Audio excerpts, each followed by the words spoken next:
और इसी बीच बड़ी खबर राज्य से आ रही है, जहां शपथ ग्रहण कार्यक्रम को लेकर के ट्रैफिक व्यवस्था में बदलाव किया गया है। दोपहर 12 बजे से शाम 8 बजे तक ट्रैफिक व्यवस्था में बदलाव रहेगा। बता दें आपको कि शहर में ई रिक्शा का परिचालन बंद रहेगा। सुरक्षा व्यवस्था को लेकर भी विशेष व्यवस्था की गई है।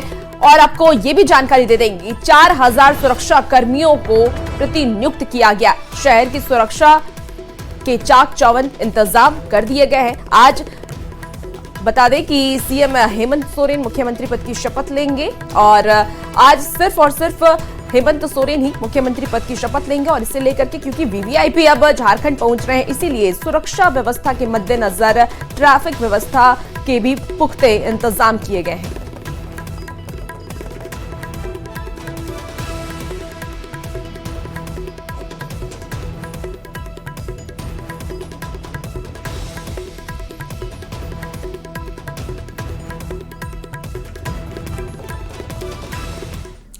और देखिए, आज के शपथ ग्रहण समारोह को लेकर रांची का जो ट्रैफिक प्लान है वो बदल दिया गया है। तो आज का ट्रैफिक प्लान क्या रहने वाला है वो एक एक कर आपको बताते हैं।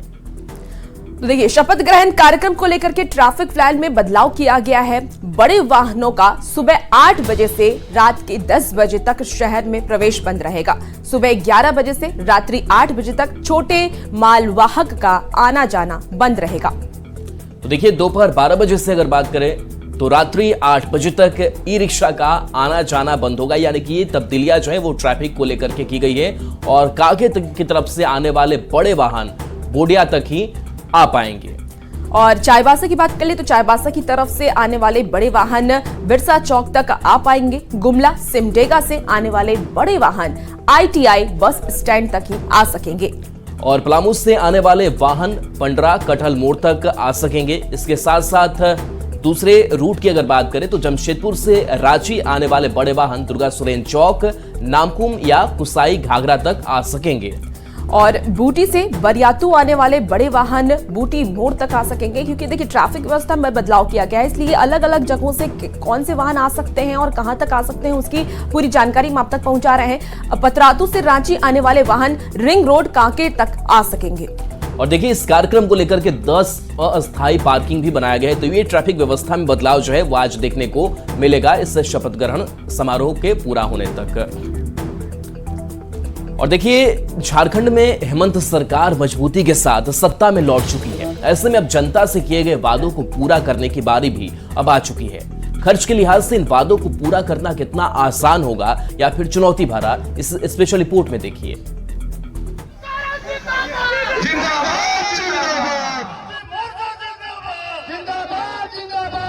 चुनाव में वादों पर भरोसा दिलाना जितना मुश्किल होता है, चुनाव के बाद उसे पूरा करना शायद उससे भी ज्यादा मुश्किल होता है। झारखंड विधानसभा चुनाव में झारखंड मुक्ति मोर्चा का अधिकार पत्र अधिक भरोसेमंद साबित हुआ। एक ही नारा हेमंत दोबारा पर जनता ने खुलकर भरोसा किया। ऐसे में अब चुनाव के बाद जनता के वादों को पूरा करने की बारी आ गई है। पार्टी के मैनिफेस्टो में वादे तो कई थे, लेकिन हम महज 3 वादों का ही जिक्र करेंगे, जिसमें मुख्यमंत्री मैया सम्मान योजना, 200 यूनिट मुफ्त बिजली और सभी जरूरतमंद परिवारों को 450 रुपए में घरेलू गैस सिलेंडर उपलब्ध कराना शामिल है। इन वादों को पूरा करना कितना आसान या कितना मुश्किल होगा, आंकड़ों के लिहाज से समझते हैं। अब आपको बताते हैं कि आखिर चुनावी वादों का बजट पर कितना भार पड़ सकता है। 2024-25 का प्रस्तावित बजट 1,28,000 करोड़ का है। बात करें जेएमएम की 3 बड़ी योजनाओं की, तो उनमें मैया सम्मान योजना, 200 यूनिट मुफ्त बिजली और 450 रुपए में घरेलू गैस सिलेंडर का वादा शामिल है। इन 3 योजनाओं पर अनुमानित बोझ औसतन 38,500 करोड़ से अधिक होगा। इसे लेकर साल 2025-26 के बजट में सरकार पर करीब 39,000 करोड़ का अतिरिक्त बोझ बढ़ सकता है। बात करें 2025-26 में राज्य सरकार के बजट की, तो इसका आकार 30% तक बढ़ सकता है। ऐसे में बजट का आकार बढ़कर 1,67,460 करोड़ के करीब पहुंच सकता है। हालांकि अभी तक बजट का आकार 9% से 13% तक ही बढ़ने का रिकॉर्ड है। हमारा बजट का आकार है 1,28,000 और अगले साल इसमें 38,560 करोड़ और जोड़ दिया जाए, जो कि मेरा छोटा सा रफ कैलकुलेशन है, तो बजट का आकार करीब 30% आगे बढ़ेगा। हालांकि एक्सपर्ट ये मानते हैं कि इन वादों को पूरा करना बहुत ज्यादा मुश्किल नहीं है। राज्य सरकार खनिज पर टैक्स या सेस बढ़ाकर रेवेन्यू जुटा सकती है, क्योंकि राज्य में खनिज की कोई कमी नहीं है। लेकिन बात जब सत्ता से जुड़ी हो तो राजनीति अपनी जगह तलाश ही लेती है। ये अपना रेवेन्यू जनरेट करेंगे, क्योंकि अब वादा किए हैं और मामला यह है कि पूरा नहीं करेंगे तो आप समझ लीजिए कि जब उम्मीदें टूटती हैं तो फिर बड़े फफोले पड़ते हैं सब जगह, तो मुश्किल होगी। तो भाई वायदे करना आसान है, कहा गया ना वचनम की दरिद्रम, तो इसमें दरिद्रता की बात नहीं है, आप लोगों को ठगिए मत।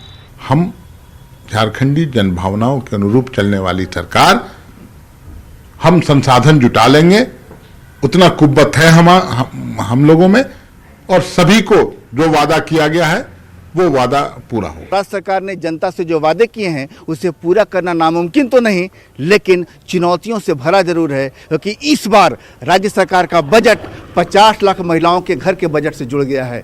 कैमरामैन संजीत तिवारी के साथ संजय कुमार सिन्हा, न्यूज़ 18 रांची।